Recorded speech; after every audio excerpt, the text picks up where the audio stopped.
Bonjour, dans cette 12e capsule vidéo, on va parler de division. Donc cette fois-ci, toujours encore les procédures personnelles et algorithmes, mais cette fois-ci pour la quatrième et dernière opération que je voulais voir avec vous, la division. La dernière, mais non la moindre. Donc l'objectif de cette capsule est relié à l'objectif du cours de pouvoir analyser une activité en lien avec la division d'un point de vue didactique, en identifiant les raisonnements, conceptions, difficultés, erreurs, puis des interventions appropriées. Donc, si on regarde d'abord des productions d'élèves là, par processus personnel, donc comme on a vu pour l'addition, soustraction et multiplication, les élèves ne vont pas nécessairement, avant que ça soit enseigné par un algorithme, disons, qui va être un peu plus commun pour tous, ben d'abord, on peut les amener, dans le fond, à trouver leur propre façon de calculer. Donc, si une façon de faire la division, en fait, c'est de le faire la division, c'est de la faire par soustraction répétée. Donc, 76 divisé par 12. Ce qu'on peut faire, c'est commencer par faire des soustractions de 12. Donc, on part à 76, et là, j'enlève une fois 12, je tombe à 64, j'enlève une autre fois 12, je tombe à 52, une autre fois 12, 40, une autre fois 12, 28, puis une autre fois 16, puis une autre fois 4. Donc, en partant de 76, j'ai enlevé 1, 2, 3, 4, 5, 6 fois, et il va me rester 4. Donc, j'ai pu enlever 6 fois 12 et j'ai un reste de 4. Donc, est-ce que ça fonctionne? Oui, ça fonctionne toujours. C'est l'idée, dans le fond, de soustraction répétée qui est un peu le même principe que l'addition répétée pour la multiplication. Là, je peux faire la soustraction répétée pour la division. En termes d'avantages, ça fonctionne bien parce que je vois bien, là, je suis en plein contrôle de chacune des étapes ici. Je peux recompter, voir ici. Mais en termes de limite, ben si mon quotient, en fait, ça avait été 106 reste 4, il aurait fallu que je fasse ça 106 fois de répéter la soustraction. Donc, ça devient peu efficace, en fait. Donc, c'est une limite, en fait, si j'ai beaucoup de fois à faire cette soustraction-là. Mais je pourrais le faire avec le matériel, donc partir avec 76, puis en enlever 12, puis enlever 12, faire finalement plusieurs groupements de 12, et à la fin, qu'est-ce que j'aurais? J'aurais 6 paquets de 12, et il me resterait 4. Donc, je pourrais très bien faire ce lien-là avec du matériel des blocs en base 10. Maintenant, une autre façon qui serait toujours dans soustraction répétée, mais de façon un peu plus rapide, en fait, efficace. Donc, on voit qu'ici, l'opération, c'est 835 divisé par 5. Et au lieu de faire des soustractions par 5, il s'est dit, ben, je vais faire des plus grands paquets de 5 d'un coup, au lieu de faire juste 5 de la fois. Donc, il a pu remarquer qu'ici, ben, cet élève-là a dû remarquer dans un apprentissage précédent qu'en multipliant 105 par 101, 5 fois 101, ça donne 505. C'est quelque chose qui se fait mentalement, en fait. Là. Mais il a pu remarquer que, pourquoi? Parce que je prends 5 fois une centaine, puis 5 fois l'unité, donc 5 centaines et 5 unités. Donc, et là, il a pu remarquer qu'en faisant ça, ben, si je fais 101 fois, je répète la soustraction de 5, ben, ce que je vais faire, c'est que je vais soustraire de 505. Et là, si j'enlève 505, s'il a bien aligné ces colonnes, on voit qu'il va rester 230. Après ça, ben, il s'est dit, ben, je peux l'enlever 40 fois le 5. 40 fois 5, ça donne 200. Donc 200, 230 moins 200, il reste 30. Puis après ça, ben, ça va être 6 fois 5 qui donne 30. Et je vais avoir tout enlevé. Donc le 5, je vais le enlever 101 fois, puis 40 fois, puis 6 fois, pour un total de 147 fois. Donc, est-ce que ça fonctionne? Oui, ça fonctionne. Le raisonnement, c'est toujours les soustractions répétées qui est le raisonnement mathématique derrière. L'avantage, c'est que par rapport à la soustraction où je le fais un à la fois, là, je peux le faire plusieurs à la fois, c'est un peu plus rapide. Il y aurait quand même des limites, ça prend quand même plus d'espace, plus de temps que notre algorithme, mais quand même, ça peut faire le travail, puis ça aide vraiment à travailler sur le sens du nombre. Puis on peut faire des liens aussi avec le matériel ici. Même si c'est peut-être moins évident de faire le lien avec le matériel que quand on fait des soustractions une à la fois, comme la diapositive précédente. On a un problème où un restaurant peut accueillir 246 personnes. Dans la salle, il n'y a que des tables à 6 places. Donc, combien il y a de tables? On cherche à faire l'opération, au fond, 246 divisé par 6. Une fois qu'on a repéré là, cette opération-là, ben, ce qu'on voit ici, c'est que il y a un élève qui l'a fait par soustraction répétée et contrôlé là, un petit peu comme le précédent. Donc, au lieu de faire juste à coup de 6, il va dire, ben, je vais prendre 10 tables de 6.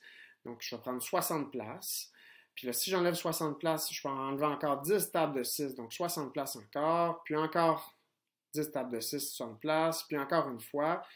Puis finalement, il restait 6, donc, puis enlever une dernière table de 6. Donc, qu'est-ce qu'il a enlevé finalement pour se rendre de 246 à 0? Il a enlevé 10 tables de 6, 10 tables de 6, 10 tables de 6, 10 tables de 6 et une dernière table de 6 ici, pour un total de 41 tables de 6. Ou on aurait pu y aller par multiplication répétée. Donc, partir de, c'est 6 fois quoi qui va me donner 246. Donc, c'est un peu de renverser le problème. Donc, je disais, bon, OK, 6 fois 10, ça donne 60. 6 fois, c'est pas assez, là, je vais me rendre à 246. 6 fois 20, 120, c'est pas assez. 6 fois 30, 180. 6 fois 40, 240. Et j'y suis presque. Il manque seulement 6. Donc, ça va être 6 fois 41 qui donne 246. Bon, ici, il y a un petit glissement, là, c'est pas 41 chaises, c'est 41 tables, en fait. Mais je ne sais pas si c'est juste une erreur c'est une erreur conceptuelle ou si c'est une erreur juste de lecture ou de réécriture de la réponse. Si on regarde ici une division par tableau, une autre solution d'élèves division par tableau. Donc ici, on a, en fait, je vous demanderais d'essayer de comprendre comment le résultat a été obtenu ici par l'enfant. Donc, si ça ressemble quand même pas mal à l'algorithme vers lequel on veut qu'il se rende éventuellement. Il faut travailler le sens d'ici à ce moment-là, mais ça permet, dans le fond, de travailler, de se préparer, dans le fond, de faire une transition graduelle vers l'algorithme. Donc, qu'est-ce qui a été fait ici? Est parti de l'opération, c'est 430 divisé par 3. Puis la réponse, on la voit ici, 143 reste 1. Donc, comment il a fait? Il a commencé à placer 430 dans un tableau centaines, dizaines d'unités. Et le quotient, le résultat, en divisant par 3, le résultat va aussi le placer dans centaines, dizaines d'unités. Donc, regardez, j'ai 4 centaines. Je peux en donner une centaine à chacun. Donc, je vais avoir pris 3 centaines. Donc, j'enlève 3 centaines. Il me reste une centaine. Une centaine, c'est 10 dizaines. Il est reporté ici. Donc, pour 10 dizaines. Et là, si j'ai 13 dizaines que je veux séparer en 3, je peux en donner 4 à chacun. Et là, je vais remplacer 12 de mes dizaines à ce moment-là. 13 dizaines moins 12 dizaines, il me reste une dizaine. Une dizaine, c'est 10 unités. Je vais rapporter ici. Puis mes 10 unités que je sépare en 3, je vais avoir 3 unités pour chacun. Alors, je vais en avoir placé 9. Ici, c'est un 9 un peu mal écrit. Et là, il va me rester 1. Donc, je vais avoir, en divisant 430 divisé par 3, chacun peut avoir 143 et il va me rester 1 à séparer. Concernant le reste, on va y revenir, mais pour l'instant, on peut s'arrêter là au primaire. On va se rendre plus loin avec les nombres décimaux, mais pour l'instant, on va s'arrêter là. C'est-à-dire que quand on a un reste de 1, 2, bon, on va le laisser pour l'instant. Donc, c'est une réponse tout à fait acceptable de dire qu'on aurait un sac 43 reste 1. Donc, ça fonctionne. Les raisonnements mathématiques derrière, c'est vraiment de séparer position par position en respectant vraiment la valeur de chacun des chiffres. L'avantage ici, c'est que ça prend peu d'espace. La limite, bon, on va pouvoir trouver une méthode encore plus compacte, mais pour l'instant, ça fonctionne très bien. Puis, je pense que l'élève qui fait ça, il comprend bien, en fait, l'idée de division. On va prendre maintenant un exemple, comme je l'ai fait dans les autres vidéos. Donc, 120 divisé par 15. Le procédé conventionnel, qu'est-ce qu'il fait? Là? Il va dire, bon, 15 ne rentre pas, c'est souvent ce qu'on va entendre, mais je vais vous amener à éviter ce terme-là. Donc, 15 ne rentre pas dans 1, 15 ne rentre pas dans 12, 15 rentre dans 120, mais il rentre 8 fois. Puis 8 fois 15, c'est 120, donc j'ai plus de reste. Donc, il rentre 8 fois pile dans 120. Donc, mon résultat, c'est 8. Donc, maintenant, je vous invite à, si vous aviez à faire ce calcul-là mentalement, si vous aviez à faire 120 divisé par 15, prenez le temps de le faire mentalement, puis essayez de faire ressortir la stratégie que vous avez utilisée. Donc, il y a d'autres stratégies, d'autres procédures plus personnelles qu'on peut utiliser avant d'en venir à cette procédure plus conventionnelle. Donc, par exemple, ce serait d'y aller par compensation. Donc, on va procéder par opération inverse. Donc, pour faire 120 divisé par 15, on va reconstituer 120 à partir de 15 en petites étapes. Donc, je sais que 30, c'est 2 fois 15. Puis, je sais que 120, c'est 4 fois 30. Donc, ça va me le prendre 8 fois, parce que ça me prend, le 15, ça me prend 2 fois dans 30. Et le 30, je le prends, lui, 4 fois pour aller dans 120. Donc, 2 fois 4, donc 8 fois 15 va me donner 120. Donc, c'est une façon de faire. Donc, tout comme on avait fait pour la soustraction, on partait d'un nombre et on additionnait jusqu'à temps qu'on s'y rende. Mais c'est le même principe pour la division. On peut partir d'un nombre puis multiplier jusqu'à temps qu'on s'y rende. Ensuite, il y aurait aussi, en s'appuyant sur les multiples de 10 ou de 100, donc 120 divisé par 15, on peut procéder par l'opération inverse. Donc, dire 10 fois 15, je sais que c'est 150. Donc là, je cherche combien de fois 15 qui va me donner 120. Bien, 10 c'est un peu trop parce que ça me donne 150, puis ça, c'est 30 de trop. Mais 30 de trop, c'est 2 fois 15. Donc là, 10 fois 15, ça me donnait 2 fois 15 de trop. Donc, je vais prendre 2 fois 15 de moins, c'est-à-dire 8 fois, donc j'ajuste. Donc, j'aurais passé de 10 fois à 8 fois, et là, ce serait 8 fois 15 qui va me donner 120. On pourrait y aller par comptage aussi. Donc, y aller à partir de 15 et regarder les multiples de 15 avant de me rendre à 120. Donc, 15, 30, 45, 60, 75, 90, 105, 120. C'est le 8e multiple de 15. Donc, si on ne considère pas le multiple nul, évidemment. Donc, il rentre, je l'aurais 8 fois 15 dans 120. Maintenant, l'algorithme conventionnel de division, on peut se demander c'est quoi les principales difficultés reliées à l'apprentissage de cet algorithme. On a vu dans les capsules précédentes qu'il y a plein de nouvelles erreurs qui sont causées par un algorithme qui n'est pas bien compris par un élève. On va regarder aussi qu'est-ce que le langage rentre dedans, amène comme difficulté chez l'élève dans l'apprentissage de l'algorithme. Puis, on va essayer plutôt là, de donner du sens puis de raisonner l'algorithme en comparaison avec les procédures personnelles, là, vraiment en donnant du sens étape par étape. Toujours dans l'idée qu'au 3e cycle, ce qu'on veut faire, c'est de diviser un nombre à 4 chiffres par un nombre à 2 chiffres. On veut se rendre jusque-là et en traitant le reste de différentes façons. Pour l'instant, on va laisser le reste comme ça, mais éventuellement, on se rendra... En fait, il y a une capsule vidéo qui sera faite pour traiter le reste avec les nombres décimaux. Donc, il y a une équipe dans le groupe qui est responsable de cette vidéo. Donc, verbaliser, si je veux verbaliser la division ici, 868 divisé par 7. Donc, je vais essayer de le faire d'abord juste en tenant compte des positions, puis ici, pour la deuxième, je vais le faire, mais avec un contexte en plus. Donc, si j'ai ici, par exemple, 868 divisé par 7, je vais me demander d'abord si ça peut être une bonne idée d'ajouter le petit tableau ici, centaines, dizaines d'unités, pour bien être certain de je suis rendu à quelle position. Donc, si au lieu de me poser la question 7 rentre combien de fois dans 8, je peux dire ici, je veux partager en fait 868 en 7. Donc, je peux donner, donc j'ai 8 centaines à partager en 7. Donc, chacun peut prendre une centaine. Et donc, je vais avoir 7 centaines qui vont être placées. Il va m'en rester une à distribuer. Donc, une centaine, c'est 10 dizaines. Et j'avais 6 dizaines ici. Donc, je vais convertir ma centaine en 10 dizaines plus les 6. Ça va me donner 16 dizaines. Et je vous encourage vraiment à utiliser ce vocabulaire-là plutôt que de dire j'abaisse mon 6. J'abaisse mon 6 ne veut absolument rien dire. C'est vraiment l'idée que j'ai une centaine qui se convertit ou que j'échange en 10 dizaines. Et des dizaines, j'en ai déjà ici, donc je vais juste les mettre ensemble. Dans le fond, je les réunis. Donc, j'ai mes 16 dizaines à séparer en 7. Donc, je peux donner 2 dizaines à chacun. 2 dizaines fois 7, ça donne 14. Donc, 16 dizaines moins 14 dizaines, il va me rester 2 dizaines à placer. Encore là, j'ai 2 dizaines que je vais maintenant échanger en unités, ce qui me donne 20 unités. Et j'en avais déjà 8 unités ici, donc je vais les mettre ensemble. Donc, je vais avoir 28 unités. Et 28 unités divisé par 7, ça me donne 4 unités pour chacun. Donc, 28 unités. Et là, j'ai un reste de 0, donc je suis content. J'ai réussi à répartir mes 868 en 7 pour que chacun ait 124. Donc, une centaine, 2 dizaines et 4 unités. Maintenant, si je reprends le même principe, mais cette fois-ci avec un contexte. Donc, je peux supposer que j'ai 1025 pommes et de la façon suivante, j'ai 1025 en fait, c'est 5 pommes individuelles, 2 sacs de 10 pommes, j'ai 0 caisse de 100 pommes en fait, ou de 10 sacs de pommes. Mais par contre, j'ai un container de 10 caisse de 10 sacs de 10 pommes, donc ça revient à 1000 pommes dans le fond, mon container. Donc, je veux séparer, donc j'ai mon container, j'en ai un ici, j'aimerais ça, en fait, séparer mes 1025 pommes, ou mes 1 container, 2 sacs et 5 pommes, également en 5 personnes. Et je me demande combien chacun va avoir.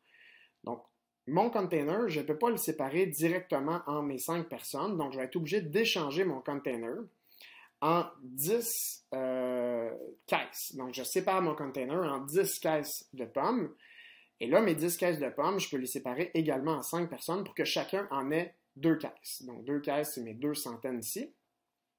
Donc, je vais, en plaçant mes 2 caisses à chacune des 5 personnes, je vais avoir pris mes 10 caisses de pommes. Donc, il m'en reste 0. Donc, je vais passer maintenant à mes sacs de pommes. Donc, j'ai 2 sacs de pommes ici. Bien, mes 2 sacs de pommes, si j'essaie de les séparer à mes 5 personnes, je ne peux pas en donner un sac à chacun. Donc, chacun va avoir 0 sac de pommes. Et là, j'enlève 0 sac de pommes. Donc, je reste toujours avec 2 sacs de pommes. Mais mes 2 sacs de pommes, maintenant, je vais les échanger pour 20 pommes en ajoutant les 5 pommes que j'avais déjà. Ce qui me donne 25 pommes, que là, je peux facilement séparer en 5 personnes. Donc, 5 pommes chacun. Donc, 5 pommes chacun, 5 personnes. Je vais placer mes 25 pommes et il ne m'en reste aucune à distribuer. Donc, je vais distribuer finalement 205 pommes à chacune des 5 personnes à partir de mes 1025 pommes. Donc, vous voyez ici que le fait d'utiliser le contexte, ça n'ajoute pas beaucoup de mots, puis ça peut donner un certain sens, une idée un petit peu plus visuelle des quantités. Maintenant, je vous demanderais, est-ce que vous voyez au moins 2 erreurs conceptuelles que les élèves pourraient faire en opérant l'une de ces 2 divisions? Donc, une des erreurs classiques peut-être, là, ça serait de mal utiliser en fait les positionnements. Donc, le fait d'utiliser le CDU ici, le tableau des positions, ça va aider parce que sinon, on pourrait justement mal utiliser les positions. Donc ça pourrait être une erreur que les positions soient décalées, par exemple. Le fait d'avoir un 0 dans le quotient, souvent, ça amène une erreur parce que les élèves auraient pu ne pas le mettre et directement à partir du 2 ici, faire 25 et 25. Donc, et là, il se serait retrouvé finalement avec une réponse de 25 au lieu de 205. Si on a une idée de l'ordre de grandeur, que 1025 divisé par 5, en fait, ça ne peut pas du tout donner 25, ça pourrait mettre la puce à l'oreille que ça ne fonctionne pas, mais c'est une erreur qu'on va retrouver souvent là, quand on a un 0 dans le quotient. Donc, il y en aurait plein d'autres, en fait, des erreurs possibles. On en a vu plusieurs, là, surtout liées avec le positionnement, le fait aussi d'utiliser, de réutiliser, en fait, ces valeurs-là qu'on a au départ. Donc, il y a des élèves qui pourraient oublier, par exemple, de les utiliser puis continuer avec ce qu'on a ici sans utiliser mes positions, en fait, dans la suite de mon nombre. Ensuite, le matériel, en fait, on peut l'utiliser de différentes façons, mais dans les structures multiplicatives, il nous conduit souvent à faire appel au sens addition répétée ou soustraction répétée. Donc, pour faire 18 fois 5, on va souvent faire 18 fois 5 unités ou 5 fois 18 unités, là, c'est commutatif. Puis pour faire 18 divisé par 5, on peut enlever des paquets de 5 de 18, ce qui revient à des soustractions répétées, ou on pourrait partager les dizaines et les unités en 5 groupes, ce qui revient dans le fond au sens partage que je prenais juste avant, en fait, là, quand je voulais séparer mes pommes en 5 personnes. Donc, si je voulais le faire, justement, 18 divisé par 5, je pourrais dire, j'en donne 1 à chacun ici, puis là, je vais en donner encore, je vais être obligé de séparer ici ma dizaine en 10 unités, là, ça m'en donnerait 12, je pourrais en donner une chacun, puis une autre chacun, donc finalement, tout le monde en aurait 3, puis il me resterait 2 unités, par exemple. Donc, c'est vraiment l'idée de partager mes unités également en 5 groupes. Donc, on pourrait voir 3 sens là, pour verbaliser la division. Donc, le sens partage, qui est celui que je privilégie, en fait, que j'avais utilisé tout à l'heure là, avec mes pommes. Donc, ça revient à je mets combien de centaines ou dizaines d'unités dans chacun des 6 paquets. Là, combien chacun peut avoir. Tandis que le sens groupement, c'est vraiment je fais combien de fois 6 centaines ou dizaines ou unités. Donc, ici, là, ce serait de me poser la question, j'en fais combien de fois? C'est là qu'il y a l'idée de rentre combien de fois. Là. Donc, ma centaine, mon 6 rentre combien de fois dans 5 ou dans 52, par exemple, ici dans ma division. Et ça, quand on fait ça, c'est dur de se rattacher au sens. Donc, quand dans un sens groupement comme ça, c'est plus dur je trouve, à comprendre qu'au sens partage, où là, on veut séparer également, puis on veut savoir combien de centaines chacune des 6 personnes peut avoir si j'ai 526, par exemple, ou combien de dizaines, ou combien d'unités. Puis si j'avais une verbalisation mathématique, plus utiliser l'algorithme sans avoir de contexte ou de sens, je dirais quel nombre fois 6 donne proche de 5 ou 52, tout ça. Donc, je crois que c'est de loin préférable d'utiliser le sens partage, surtout au début avec les élèves pour donner du sens. Mais ça, on peut quand même laisser place aux variations. Il y a plusieurs façons de faire la division. Nous, on part de la gauche. Et ça, c'est un peu spécial parce que pour nos additions, nos soustractions et nos multiplications, on part toujours de la droite. Et là, pour la division, on part de la gauche. Mais on pourrait très bien débuter à droite ou à gauche. Donc, les deux sont possibles, mais nous, d'habitude, on procède à partir de la gauche.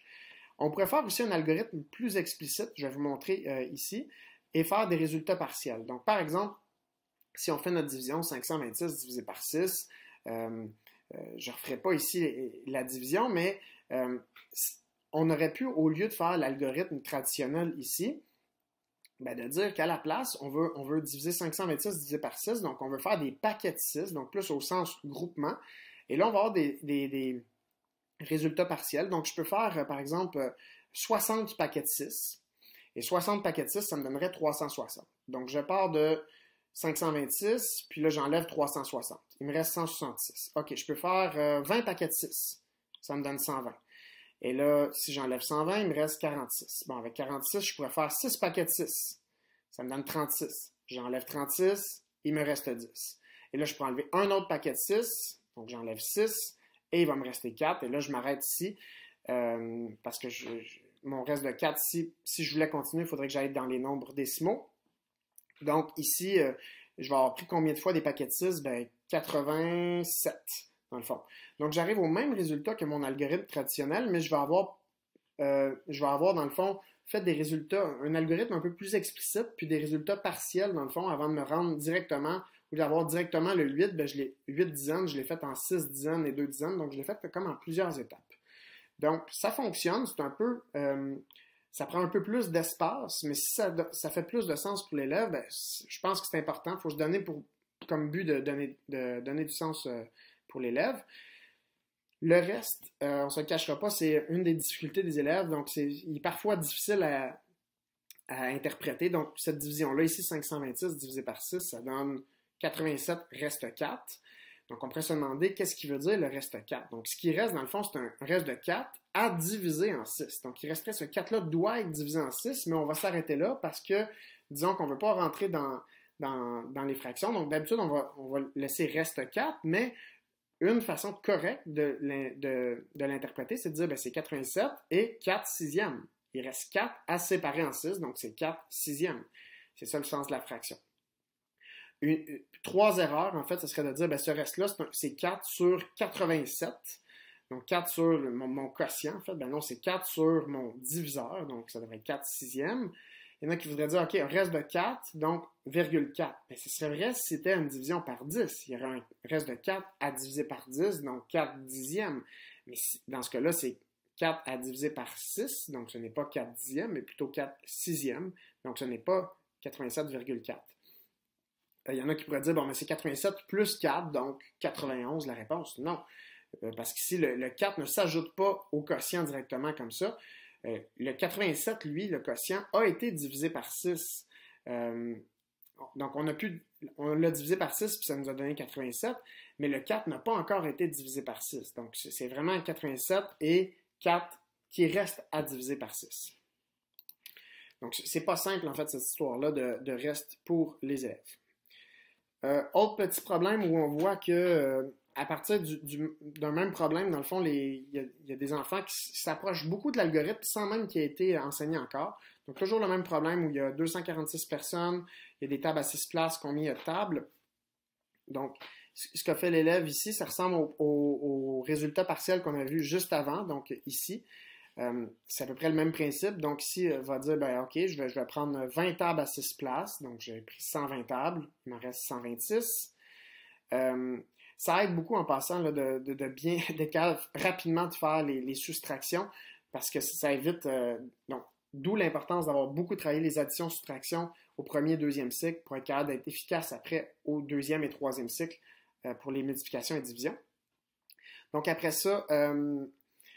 s'il me reste 126, je peux faire encore 20 tables de 6 places, donc encore 120 places. Donc, il va me rester 6 places. Puis là, ça me fait 6 places, ça me fait une table. Donc, je vais avoir pris finalement 20 tables, une table, ça me donne 41 tables.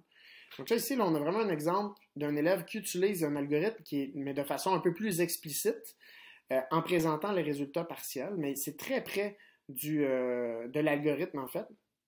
Puis, il est à noter que cette production d'élèves-là, elle vient du même groupe que les productions précédentes qu'on avait vues, c'est-à-dire celle-là ici où il y avait eu des soustractions répétées et des multiplications répétées.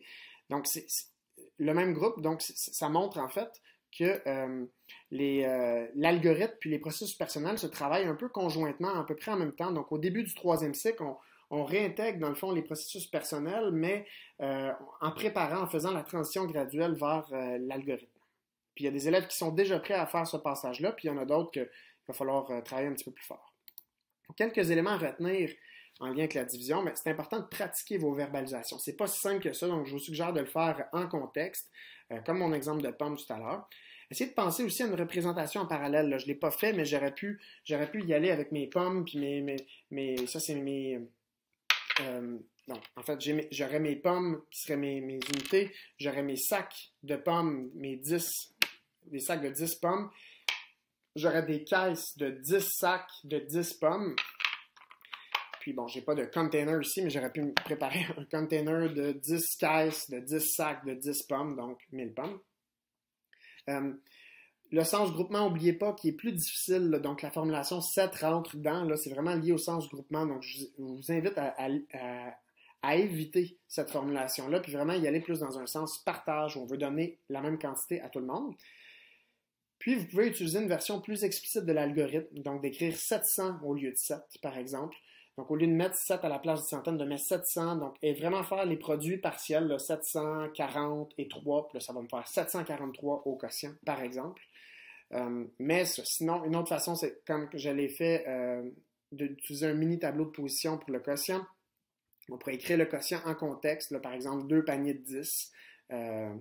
Puis bon, il y a plusieurs autres façons d'être plus explicite de l'algorithme, puis de travailler toujours dans le but de faire des liens, puis de travailler le sens du nombre avec les élèves. Encore une troisième et dernière fois, je fais un lien avec Graham Fletcher et sa série Making Sense Series, qui veut donner du sens là, pour la progression des opérations primaires. Puis cette fois-ci, c'est une vidéo sur la division que je vous invite à aller voir, qui est en anglais, mais qui montre tout le chemin à parcourir avant de se rendre justement à l'algorithme de division. Donc, je vous invite à prendre en note de votre côté ce que vous retenez de cette capsule vidéo. Encore une fois, on a pu, je crois, expliquer et illustrer l'importance des processus personnels, mais cette fois-ci par rapport à la division. On a pu verbaliser correctement un algorithme conventionnel. C'est pas facile, vous devez l'essayer, puis analyser les difficultés et erreurs concernant un algorithme conventionnel. Puis proposer, on l'a fait un peu plus rapidement cette fois-ci, proposer une intervention qui s'appuie sur les raisonnements mathématiques impliqués. Je l'ai fait un peu moins cette fois-ci, mais ça serait la même idée en fait que les vidéos précédentes, donc ce serait d'utiliser du matériel, travailler la difficulté souvent à partir du positionnement, la valeur. Donc c'est pas mal la même chose qui reviendrait, là, c'est les mêmes liens qui sont à faire. J'espère que ça vous aura aidé. Au plaisir d'en parler avec vous dans la prochaine séance de classe virtuelle.